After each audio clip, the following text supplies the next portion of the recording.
if you have nothing to lose, then you have nothing to lose. If you're like, I have nothing, it means you have nothing to lose. And see, the idea that you are in the position where you can literally take endless, unlimited lottery tickets from life, which means you try and you try and you try and you try because your downside is zero. You have nothing to lose.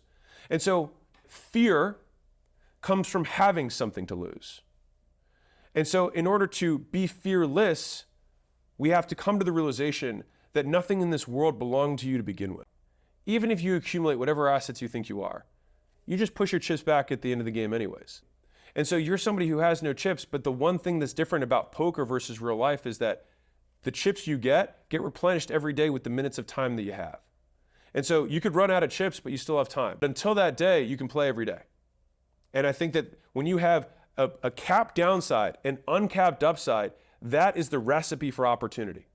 Which brings me to the next point, which is that entrepreneurship is one of the greatest vehicles of personal development because it forces you to confront every weakness that you've been avoiding.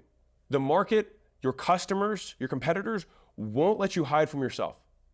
And 10 out of 10 times, the person limiting the business, limiting your growth, is you. Like, the reason that I'm such a fan of this and why I talk about it so much for people who are, in the game or not in the game is that, like, the amount I've grown as an entrepreneur versus when I was not an entrepreneur, it pales in comparison because people want to protect your feelings. Your friends, your family, they don't want you to feel bad. The market does not care. And if you want truth, the market will give you the truth. And as long as you can humble yourself and listen to the market, it will tell you where you suck.